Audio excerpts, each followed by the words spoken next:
तो हेलो दोस्तों, आज का हमारा टॉपिक होने वाला है कि कैसे जिसे आप चाहते हैं, जिससे आप रिलेशनशिप में हैं, जिनके साथ आप काम करते हैं, जो आपकी लाइफ में एक इम्पॉर्टेंट रोल निभाते हैं, उनसे दूर हुआ जाए।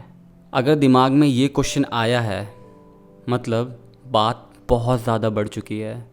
क्योंकि अगर देखो, आपको किसी को भी छोड़ना होता तो छोड़ना तो कितना आसान है ना। आप कब के छोड़ चुके होते, जस्ट ख्याल आया एंड बूम आपने छोड़ दिया। तो मतलब छोड़ना इतना आसान नहीं है और वो आपकी लाइफ में बहुत ज़्यादा मैटर करते हैं, बहुत ज़्यादा इम्पॉर्टेंट है। मगर कुछ तो ऐसा हो रहा है या कुछ कब से ऐसा हो रहा है जो आप और सह नहीं पा रहे हैं। बहुत ज़्यादा पेनफुल हो चुका है, बहुत ज़्यादा ख़तरनाक हो चुका है। इतना ख़तरनाक कि आप में से हो सकता है कई लोगों को तो सुसाइडल थॉट्स आ रहे हो कि भाई अब नहीं जिया जा रहा, अब मेरे से सहन नहीं होता, अगर और सह लिया तो मर ही जाऊंगा, इससे ज़्यादा नहीं हो सकता। मतलब पानी सर के ऊपर चला गया है। तो तब जाके आदमी एक क्वेश्चन सर्च करता है कि how to leave your lover, how to leave your boyfriend girlfriend, how to leave your partner. तब जाके ये क्वेश्चन सर्च किया जाता है। तो हमारी आज की वीडियो है when to leave your partner. वो ऐसी क्या चीज़ें हैं जो अगर हैं तो आपको इमीडिएटली अपने पार्टनर को छोड़ देना चाहिए। ऐसी कौन सी चीज़ें हैं, तो मैं आपको कुछ पॉइंट बताऊंगा। अगर इनमें से कोई भी है तो आपको तुरंत अपने पार्टनर को छोड़ देना चाहिए। तो पहला, जो कि बहुत ही बेसिक है, अगर आपका पार्टनर आप पे बहुत ज़्यादा गाली गलौज करता है वर्बली या आपको मारता पीटता है, देन तुरंत ऐसे इंसान से दूर हो जाए। क्योंकि वो आपके बारे में सोच ही नहीं रहा है कि आपको कैसा लग रहा है। ये तो है नहीं कि आपने बताया नहीं होगा, आपके बताने के बाद भी रिपीटेड वैसा कर रहा है, तो रहने का देखो कोई फ़ायदा नहीं है। ऐसे इंसान को छोड़ दिया जाए। आगे बढ़ते हैं। दूसरा, एक ऐसा रिश्ता जिसमें हो के भी ऐसा लगे कि आप है ही नहीं। मतलब आपके पार्टनर के होने के बाद भी आपको हमेशा अकेलापन लगे, ऐसा लगे कि मेरे साथ कोई है ही नहीं, मैं अकेला हूँ। यानी आपकी चीज़ों को अहमियत नहीं दी जा रही, आपकी समय को अहमियत नहीं दी जा रही, आपके बारे में सोचा नहीं जा रहा, आपको कैसा लग रहा है इस चीज़ पे ध्यान नहीं दिया जा रहा। आप कुछ बोल रहे हैं, उस बात की वैल्यू ही नहीं है। एक तरीके से स्टोन वॉलिंग, मतलब इसको इंग्लिश टर्म में बोलेंगे, एक तरीके से बिल्कुल स्टोन वॉल कर दिया आपको कि भाई आप है ही नहीं। उन्हें जो करना है, जैसे करना है वो कर रहे हैं, बट आप है ही नहीं। तो बिल्कुल अकेलापन, जब एक इंसान के साथ होते हुए भी अगर आपको अकेलापन लग रहा है तो बहुत ही ख़तरनाक होता है। देखो क्यों? क्योंकि अगर हम जेन्युइनली अकेले हैं, मतलब हमारे साथ ना ही कोई पार्टनर है ना कोई है, तो हम अपना ध्यान दूसरी चीज़ों में लगाते हैं, कुछ और करते हैं। लाइक आप अपने काम पे ध्यान देंगे, अपने दोस्तों के साथ घूमेंगे, अपने पेरेंट्स के साथ टाइम स्पेंड करेंगे, बाकी सारी चीज़ें करेंगे। मगर आपके साथ अगर पार्टनर है, आपको कहीं ना कहीं लगेगा आपकी रिस्पॉन्सिबिलिटी है आपके पार्टनर का ध्यान देना, उनके बारे में सोचना, उनकी केयर करना, उनके लिए कुछ स्पेशल करते रहना। बट आपके इन सब चीज़ों के करने के बाद भी अगर आप पे ध्यान नहीं दिया जा रहा तो बहुत अकेलापन लगेगा आपको। क्योंकि आप अपनी बाकी चीज़ों से भी हट रहे हैं, टाइम नहीं दे पा रहे, अपने काम को भी छोड़ रहे हैं, कहीं ना कहीं अपने दोस्तों को भी छोड़ रहे हैं, कहीं ना कहीं अपने परिवार के साथ भी टाइम स्पेंड कम कर रहे हैं और उस इंसान पे और ज़्यादा टाइम लगा रहे हैं। क्योंकि अगर आप किसी को चाहते हो और वो आप पे ध्यान दे ही नहीं रहा है, तो जितना आप एफ़र्ट करते हो उससे और ज़्यादा एफ़र्ट करते हो। ये तो आप भी जानते हैं, ये बताने की ज़रूरत ही नहीं है। क्योंकि अगर छोड़ना होता तो आप कब का छोड़ देते। आप छोड़ना नहीं चाहते हो, उन्हें अपने साथ रखना चाहते हो, तो कहीं ना कहीं जितना एफ़र्ट आप करते होगे उससे कई गुना ज़्यादा आप कर रहे होगे। और उस करने के बावजूद भी अगर आप पे ध्यान नहीं दिया जा रहा है, आपको बिल्कुल ही मतलब हटा दिया गया अपनी ज़िंदगी से, तो ऐसे इंसान से दूर हो जाना चाहिए। जब दूर होगे तो कुछ समय पेन होगा, दर्द होगा, तकलीफ़ होगी, मगर अगर वो बिल्कुल ध्यान दे ही नहीं रहा है तो दूर ही हो जाना चाहिए। कुछ समय बाद ऑटोमेटिकली आपकी आदतें बदलेंगी, आपकी ज़रूरतें बदल जाएंगी, आपकी चीज़ें बदल जाएंगी। अपने दोस्तों के साथ ज़्यादा टाइम स्पेंड करेंगे, अपने काम पे ध्यान देने लगेंगे, अपने पेरेंट्स के साथ ज़्यादा टाइम स्पेंड करने लगेंगे, तो चीज़ें ऑटोमेटिकली नए तरीके से एडजस्ट हो जाएंगे। ये मत सोचिए कि वो चला गया तो आपकी ज़िंदगी बर्बाद हो जाएगी। बर्बाद नहीं होगी, बस थोड़ा समय लेगी। नेक्स्ट पॉइंट है, जिस इंसान को आपके सपनों की, आपके गोल्स की कोई वैल्यू ना हो, उसके लिए वो बहुत ही छोटी चीज़ है। जो इंसान सोचता हो कि इसके सपने बहुत ही बेकार हैं, ये बहुत ही कुछ नहीं कर सकता, किसी काम का नहीं है, उस इंसान के साथ भी ना रहें। क्योंकि अगर वो इंसान आपके आसपास है तो हमेशा आपके सपनों की, आपके गोल्स की वैल्यू नहीं करेगा, आपको हमेशा डिमोटिवेट करेगा कि क्या कर रहा है, इतना बेकार काम है, बिल्कुल भी अच्छा नहीं है। एक अच्छा इंसान होगा तो आपको डीमोटिवेट करने के बजाय आपके आगे ऑप्शंस रखेगा, क्लियरली खुल के आपसे बात करेगा, ना कि सीधा ये बोलेगा ये काम बेकार है, ये काम ऐसा है, ये किसी कर्म का नहीं है, तू किसी कर्म का नहीं है। मतलब आपके काम की, आपके सपनों की कोई इज़्ज़त नहीं है। और इज़्ज़त से ही सबसे बड़ा पॉइंट आता है रिस्पेक्ट। जो आपकी रिस्पेक्ट नहीं करता है, कि जो आपको गालियाँ देगा, जो आप पे ध्यान नहीं देगा, जो आपके समय की कदर नहीं करेगा, ये तो ऑल राउंड पॉइंट होता है कि जो आपकी रिस्पेक्ट ना करे उसके साथ नहीं रहना चाहिए। Respect is must in a relationship. बोलते हैं ना प्यार ज़रूरी है, तो सबसे ज़्यादा ज़रूरी जो चीज़ होती है वो है रिस्पेक्ट। एक ऐसे इंसान के साथ भी रह के सोच के देखो क्या फ़ायदा है। जो प्यार तो मैं प्यार भी नहीं बोलूँगा उस वर्ड को, प्यार होगा तो देखो रिस्पेक्ट होगी। एक ऐसे इंसान को जो आपको पैम्पर करता है, जो आपको कडल करता है थोड़ा बहुत, मगर रिस्पेक्ट नहीं करता है, तो उस पैम्पर और उस कडल का क्या अचार डालोगे? मतलब जहाँ रिस्पेक्ट ही नहीं है, उस पैम्पर और कडल का क्या ही करेंगे? तो ये आपको सोचना पड़ेगा कि आपको क्या चाहिए। जो उसकी नींव है, जब वो ही वीक है, रिस्पेक्ट, तो जो पैम्पर कडल, ये फर्स्ट फ्लोर सेकंड फ्लोर तो ढह ही जाएंगे ना। जब नींव ढहेगी तो सब कुछ ढह ही जाएगा। तो लाइट गया, थोड़ा सा इशू हो गया बीच में। आपकी हर डिस्कशन का एंड सिर्फ बहस से और सिर्फ लड़ाई से ख़त्म होता है। मतलब आप जब भी बात करने की कोशिश करते हो, जब भी किसी इम्पॉर्टेंट टॉपिक पे कुछ बोलने की कोशिश करते हो, तो उसका रिज़ल्ट सिर्फ लड़ाई, सिर्फ बहस, सिर्फ गुस्सा होता है। तो जब भी ऐसा हो रहा है, then you have to leave the relation. क्योंकि मैं भी जानता हूँ और आप भी जानते हैं कि ऐसा सिर्फ 2 या 3 बार नहीं हुआ होगा। अगर आप ये देख रहे हैं तो ये सैकड़ों बार हो चुका है, कई महीनों तक हो चुका है, तब भी आप ये वीडियो देख रहे हैं। तो अगर आपके साथ ऐसा बहुत बार हो रहा है, डिस्कशन कर ही नहीं पाते हैं, बस टाइम पास, मज़े वाली बातें हो सकती है, इंपॉर्टेंट सीरियस डिस्कशन हो ही नहीं सकती है, और जब भी डिस्कशन हो रही है तो देन सिर्फ बहस, सिर्फ लड़ाई, सिर्फ झगड़े होते हैं, देन आपको उसके साथ नहीं रहना चाहिए। ये नहीं कहूँगा कि वो इंसान आपके लिए बुरा है, बस कहूँगा ये रिश्ता आपके लिए बुरा है। हो सकता है दोनों एक दूसरे के लिए सही ना हो सकता है आपको लग रहा हो कि आप में सब सही है, उन्हें जैसे लग रहा होगा उनमें सब सही है। हो सकता है सिचुएशन कैसी भी हो, मगर अगर आपके साथ बुरा हो रहा है तो आपको वो रिश्ता छोड़ देना चाहिए। तो हमारा एक बहुत ही ज़रूरी पॉइंट है झूठ। एक इंसान आपसे सरेआम झूठ बोल रहा है, आपको पता ही नहीं है, तो उन्हें कोई फ़र्क नहीं पड़ता, बेझिझक खुले आम मस्त होके झूठ बोल रहा है, उसे कोई मतलब नहीं है आपसे, बस झूठ बोल रहा है, वो मस्त है। और वो झूठ आपकी खुशी के लिए नहीं, बस अपने फ़ायदे के लिए, अपने मज़े के लिए, अपने इन्जॉयमेंट के लिए बोल रहा है, अपनी फ्लेक्सिबिलिटी के लिए बोल रहा है। देन आपको पता लग गया, थोड़े समय का दुख, थोड़े समय की एक्टिंग, थोड़े समय के नखरे, थोड़े समय का पछतावा है, आपने माफ़ कर दिया, देन वो इंसान दोबारा रिपीटेडली वही सेम झूठ बोल रहा है। फिर आपने माफ़ कर दिया, फिर वो झूठ बोल रहा है, फिर माफ़ कर दिया, फिर वो झूठ बोल रहा है। उस झूठ कहने की आदत से बार बार लगातार मतलब है कि उस इंसान पे भरोसा किया ही नहीं जा सकता। वो कुछ भी बोलेंगे, आपको पता ही नहीं है कि वो सच बोल रहे हैं या झूठ। और जिस रिलेशन में एक इंसान की बात पे भरोसा किया ही नहीं जा सकता, ऐसे इंसान के साथ रह के क्या ही फ़ायदा।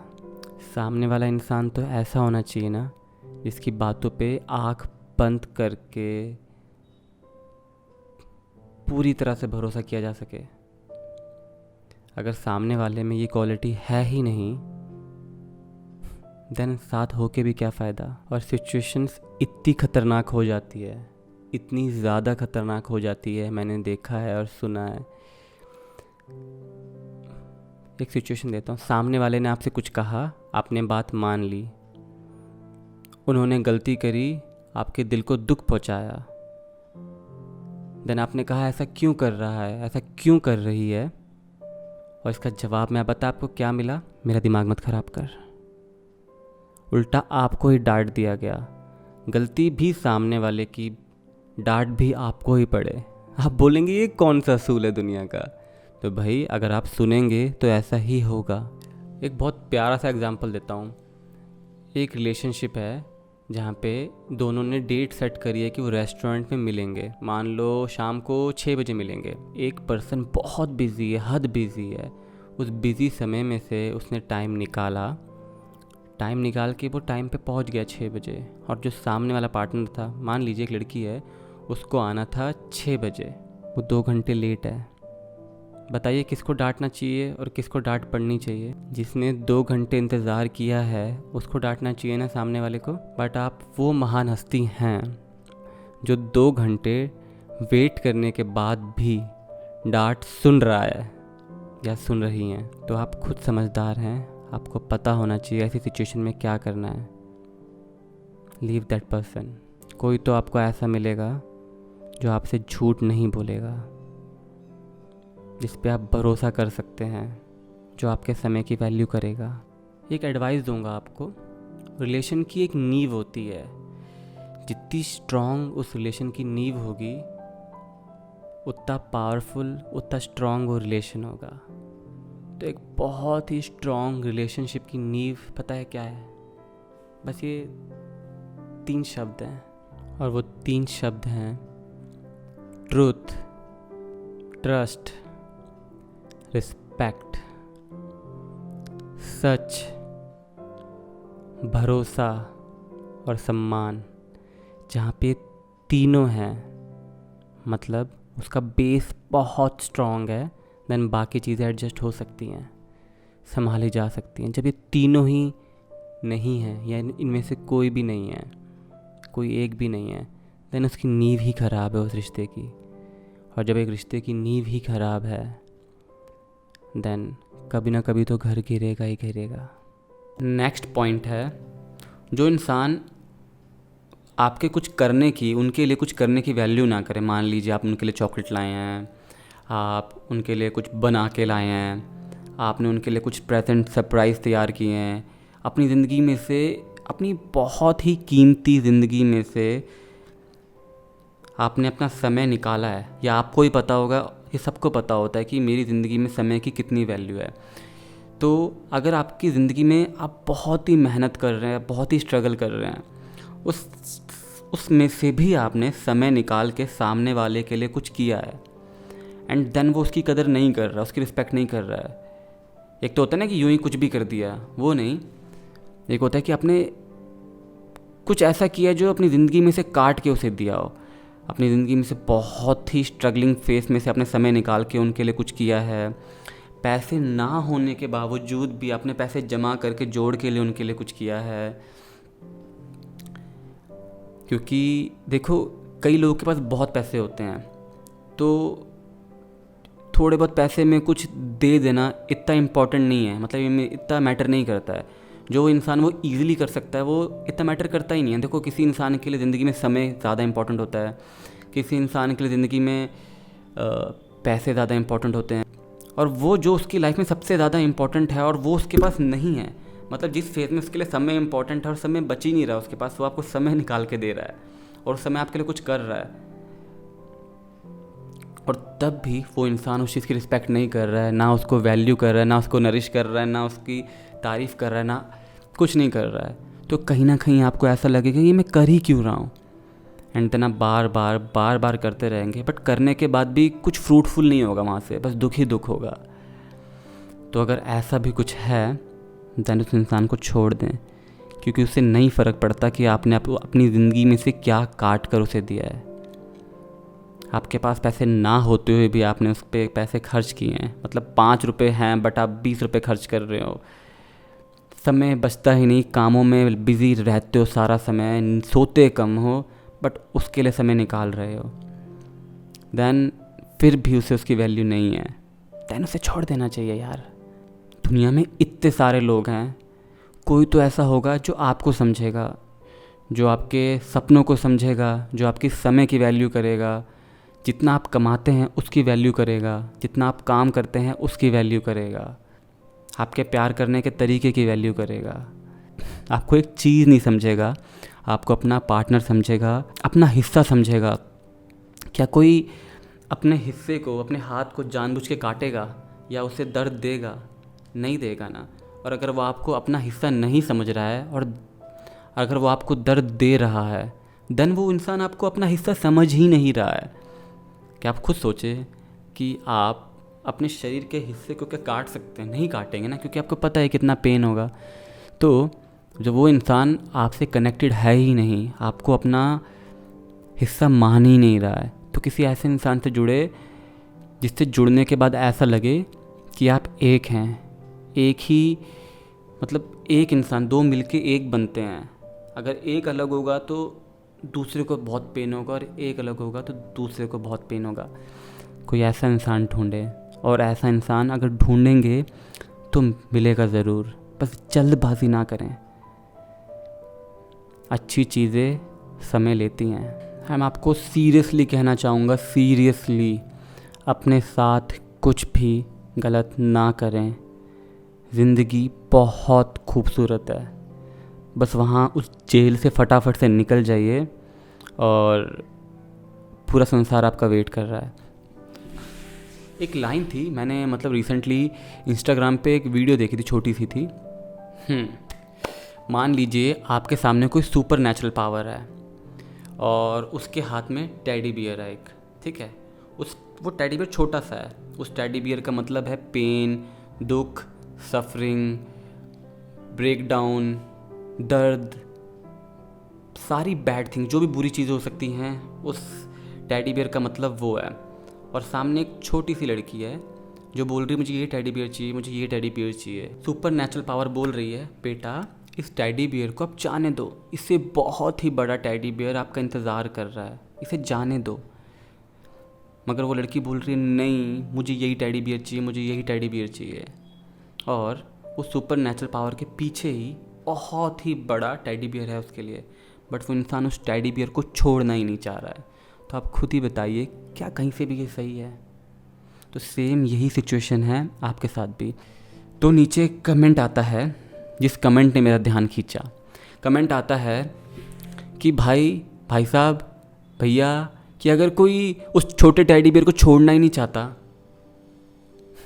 तो उसके नीचे एक रिप्लाई आता है, तो बेवकूफ़ वो यही तो समझाना चाहता है कि दुखों को, परेशानियों को, गमों को क्यों पकड़ के बैठना है, छोड़ो ना, मतलब तुझे गम ही क्यों चाहिए? तो ये कमेंट आता है, रिप्लाई आता है। तो मैं सोचता हूँ कि इंसान ऐसे कैसे बोल रहा है कि वो उन गमों को, उन दुखों को ही पकड़ के बैठना चाहता है। तो बिल्कुल वही मैं आपको कहूँगा कि क्यों आपको उन गमों को, उन दुखों को ही पकड़ के बैठना है। उनसे आज़ाद होइए। बुरा लगेगा, दर्द होगा। अगर टेडी बियर को छोटी सी चीज़ को पकड़ के बैठेंगे तो ज़िंदगी भर का दुख होगा। उसे छोड़ देंगे तो एक बार तो आपको सीवियर पेन होगा, एक बार तो होगा, देखो। देन उसके बाद एक शांति, एक सुकून, एक खूबसूरत दुनिया आपका इंतज़ार कर रही होगी। वो बड़ा टेडी बियर आपका इंतज़ार कर रहा होगा। तो आई होप आपको समझ आया होगा कि वो कौन कौन से पॉइंट्स हैं, और इनमें से कोई भी पॉइंट हैं तो बस भाग जाइए, निकल जाइए और दूर भाग जाइए उस इंसान से, उस सिचुएशन से। कुछ भी कर लेंगे, शुरू से शुरू कर लेंगे, कहीं भी चले जाएंगे, मगर उस इंसान को छोड़ दीजिए। चाहे वो आपका बॉस है, चाहे वो आपका पार्टनर है, चाहे वो कोई भी है। भाई आपको लगता है कि भाई देखो, मेरे को किसी ने बोला था कि यार मैंने ना केजी से शुरुआत करी है एक रिलेशनशिप में, मेहनत करके सीढ़ियाँ चढ़ के मैं 10वीं सीढ़ी तक आया हूँ। अगर मैं इस इंसान को छोड़ता हूँ तो दोबारा शुरू करना पड़ेगा। तो देखो, अगर आप दोबारा शुरू से नहीं भी शुरू करोगे तो कहीं ना कहीं आप 10वीं से आगे तो बढ़ ही नहीं पाओगे ना। 10वीं में स्टक हो जाओगे, मतलब वहीं पे स्टक हो जाओगे। और स्टक होने की एक बुराई होती है। If you are not evolving, if you are not growing, then आप नीचे गिर रहे हैं। तो चाहे कुछ भी होगा, अगर आप उसी जगह उसको पकड़ के बैठ जाते हैं जो ग्रो हो ही नहीं रहा है, जो फंसा पड़ा है, देन वो सड़ने लगता है। मतलब एक जगह पे अटके ही रहोगे तो वो जगह ही सड़ने लग जाएगी। तो आप खुद नहीं छोड़ोगे तो वैसे भी वो जगह छूटेगी ही छूटेगी। मगर जब वो छूटेगी अपने आप से, तो सच बता रहा हूँ, सब बर्बाद हो चुका होगा। तो इसलिए अच्छा रहेगा कि आप खुद छोड़ दें समय रहते। आई होप मैं आपकी कुछ हेल्प कर पाया हूँ। Thanks for watching the video.